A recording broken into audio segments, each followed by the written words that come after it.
colors of the rainbow. It's about how many facets of life you can experience in one go.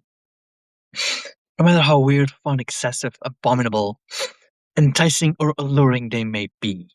Hi, EB. Thanks for watching. Even if you choose to try some out only to realize you would not like to choose that again. Probably never really. Some for sure. And some maybe later at a time. You have more consciousness and less points of view about a particular thingy. And if you're not going to go for it, why bother all the hassle of incarnation at all? Even life and death is simply a point of view, as a shadow dancer once said. And you were really not going to hear any of that at that time, but it was true, and it's still true, and it'll always be true. Or so the wise men said. And you wrote your thesis on death and dying, and your teacher told you it may be wise to start living fully before becoming obsessed with death. But he truly knew what you were only just beginning to suspect. You have not met the gentle, wise native elder John, I think his name, God bless him, who truly did not worry about death, just called it Totec time. So what's the point of all this death talk?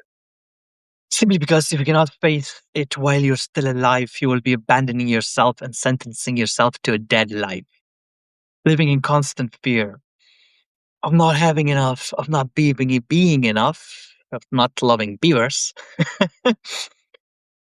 on fearing this or that noise.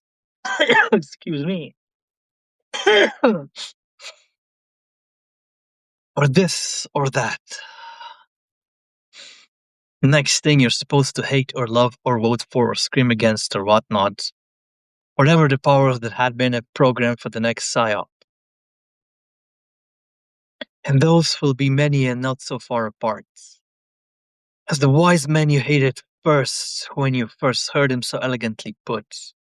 Who wants you to believe him? What is trying to be achieved by this? Is this trying to elicit an emotional reaction? Does it offer a solution to an imagined problem that has also perhaps also been engineered? And other questions that are worth asking before jumping on a bandwagon of whatever the next forever war or endless crisis will be. Social media is a psyop at this point. Hopefully you have already thrown away your television as the Red Hot Chili Peppers nudged you to. Newspapers are my guilty habit. I read them for fun, knowing that 99% of what's written is inaccurate, not by intentional deception, but by what's omitted. Skip the main content and avoid the noise. And that is why my thesis, marketing, though it's mostly a simple introduction to what ancient traditions thought about death, was/is not completely in vain. Not because of the content, but because of what I had to become first before writing it. So whatever you write, even if you choose to PhD, if you had the luxury and are bothered to do that at all at this point, make sure the person you become as you explore it is something that will serve humanity or at least your community or at least yourself, if nothing else. Which is what the universal enlightened ideal of the university, universal, remember, was all about. That is, before it got kidnapped by the article-producing machine that eats young creative minds. Runs as citations irrelevant of the context or content. So why bother reading this? Because 99% of the content of the internet will soon be AI, and it'll be practically impossible to tell the seed from actual creative work. So maybe the dots and the commas I miss and the completely unstructured approach of a mad Bart will be a telltale sign at least. That's what you're reading is written by a human. Another conflagration of algorithms designed to lead you astray. Know that all you see, read, ingest, or acknowledge is simply a point of view, including what I write.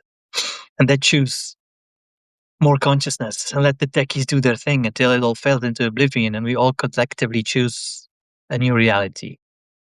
Humanists of the world unite, which we never will, because we're way too individualistic. But don't hate the humans, not the other beings on Earth. Simply do what needs to be done and become more compassionate and gentle to that gentle, bleeding, sacred heart of yours.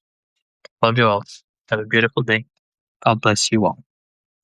Don't take everything so seriously. Don't take everything for granted.